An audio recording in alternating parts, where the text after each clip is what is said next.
Hey folks, Jimmy here, aka Palette of the Dead. Welcome back to the channel and welcome to a new issue of Warhammer 40k Imperium magazine.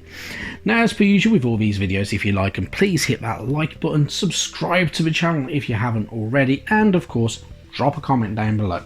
Love hearing back from you guys, and it goes an absolute massive way to help the channel too. Now, this week we're on issue 32 of Imperium, and we also get our first Cataphron destroyer. This Cataphron destroyer, of course, can also be made into a breacher if you wish it to be, or if you picked up a second copy, you could always do it that way. But really good stuff. So it makes one of two kits. Pretty cool, little tank tracked little guy, cybernetic, pretty fun. Quite looking forward to it. We will get two more of these later on in some other issue, some later date, where you will also be able to pick up a second copy of that and get two more breachers if you wish. But yeah, really cool stuff, and they are, yeah, quite fun. I quite like them. It's quite a good little kit as well, which is always pretty good, especially for the money we pay for this magazine. It does make it a lot cheaper. Now, into the issue itself, we are of course greeted by the Cataphron destroyers. They are tracked siege breakers. So Cataphron destroyers are battle servitors armed with an array of heavy weapons. With the aid of these machines, an Adeptus mechanicus tech priest can take on enemy vehicles, alien monsters, and fortify positions without risking his Skitarii in direct assault. So the Cataphron destroyers themselves are utilised for track mobility, so they don't actually have to slow down when they breach a wall or over rough terrain, because the tracks will not lose as much grip or anything like that, just like tanks do in real life. You know, in real life, tanks utilise caterpillar tracks because they are better for all kinds of terrain in the long run as well, because they spread the weight out, more evenly, and yeah, they utilise like that really. They also have a Cataphron plasma culvern, which is an exceptionally destructive weapon that is effective against mass ranks of infantry. They are a battle servitor, so they are forged by combining a lobotomized, near-mindless human with robotic technology. And they also have a flamethrower on the side, which is the Cognis Flamer as well, which have aggressive machine spirits, causing the fire as they project to burn with flesh-searing fury. Just like normal fire really. They can also be equipped with heavy grav cannons and phosphor blasters as well really, which are also really cool looking weapons and pretty unique, pretty deadly in the wrong hands, but yeah, really cool stuff with these guys. And I must admit, I'm looking forward to getting painted on that one.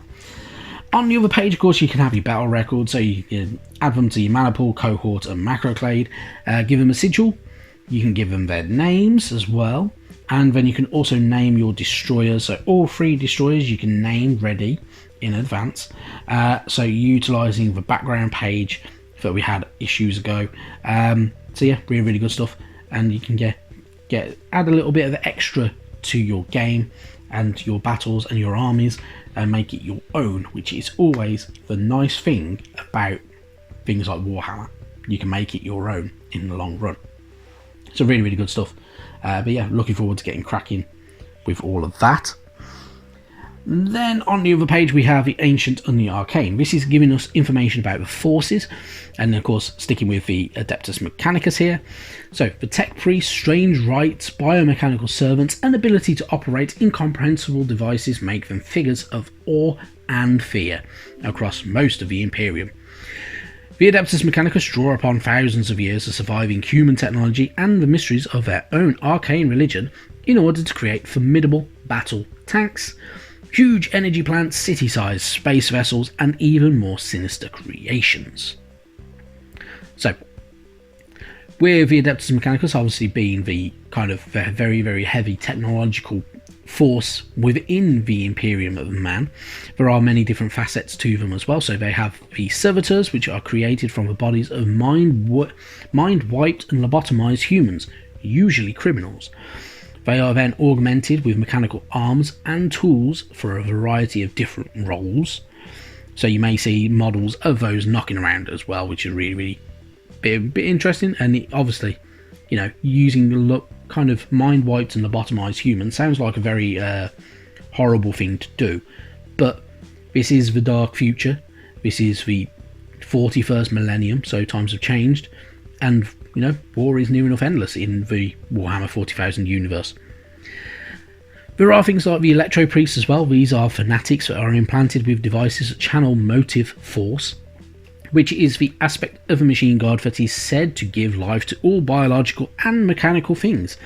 They are split into two rival factions, the Carpe and the Fulgurites as well.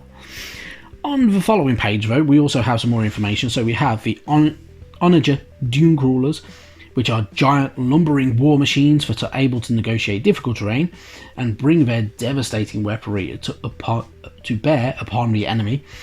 The powerful engines that power an Onager Dune Crawler owe their origin to Archonland, a famous techno-archaeologist responsible for uncovering many of the Imperium's mightiest weapons of war.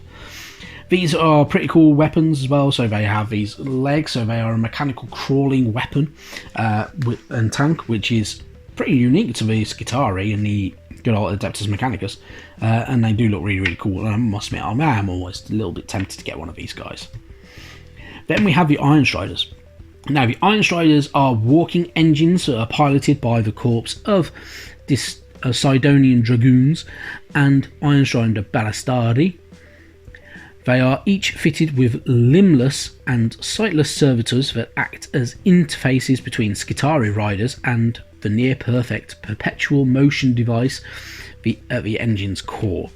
So, the way the Iron Strider works is you have a rider on top, but underneath all of that, just hidden in there, is one of the servitors, kind of locked away inside there, and they kind of provide that link between man and, well, human or Skitari in most cases, and the actual machine itself. So yeah, very, very different. Pretty cool. I do like that model. I have one that I bought a few years ago and I painted up a long time ago, but really, really good stuff. I really do like that kit. Another one, always tempting to get another one because they're pretty damn good. They look pretty cool. They look pretty fun. They have a couple of different weapons that you can get for them as well, which look really, really good. So yeah, some pretty good stuff. Then we get some more information about the kind of history of the Imperiums, and this is the legacy of strife. So the mankind survived the ravages of the Age of Strife in fragmented and desperate fashion, emerging from its shadow and into the Emperor's light as a species much changed. So during the Age of Strife, warp storms and other catastrophic events fractured the realm of mankind. This ushered in a new era of misery and death, and shattered the confidence of the human race. So, during the Age of Strife, obviously a lot of stuff happened. Warp storms mainly caused a lot of damage and a lot of problems for humankind, and split a lot of areas as well, so including in the war. So, after the Age of Strife, and during the Age of Strife, Psychers, who started coming about. So these Psychers are, of course, the people that have kind of magical abilities that are innate. They were seen as monstrous and being possible to be linked to the dark gods and demonic servants, and you know, basically being able to open gateways for them, and a lot of them did, in all honesty. So they were very shunned and pushed to the kind of the fringes of humanity. Over time, though, they were kind of brought back in to an extent, but only when they're well trained and kind of well versed, and obviously made aware that they will be terminated if they step out of line. And of course, hatred of Xenos forces as well. As humanity grappled with these threats from within, opportunistic Xenos races gazed upon the crumbling realm with hungry eyes. So, because they started descending upon human settlements, butchering and enslaving colonists, and expanding their own galactic empires, it spread hatred through mankind against any of the Xenos races. This includes the Eldar, the Tau, Tyranids, good old Necrons. Pretty much anything and everything that is not humankind was generally hated nowadays in the 41st millennium. So pretty bad times. Then you got your how to build guide. Pretty easy, you can't go wrong with it. You will have some spare parts that he wants you to keep for using with the additional Cataphron destroyers in future issues.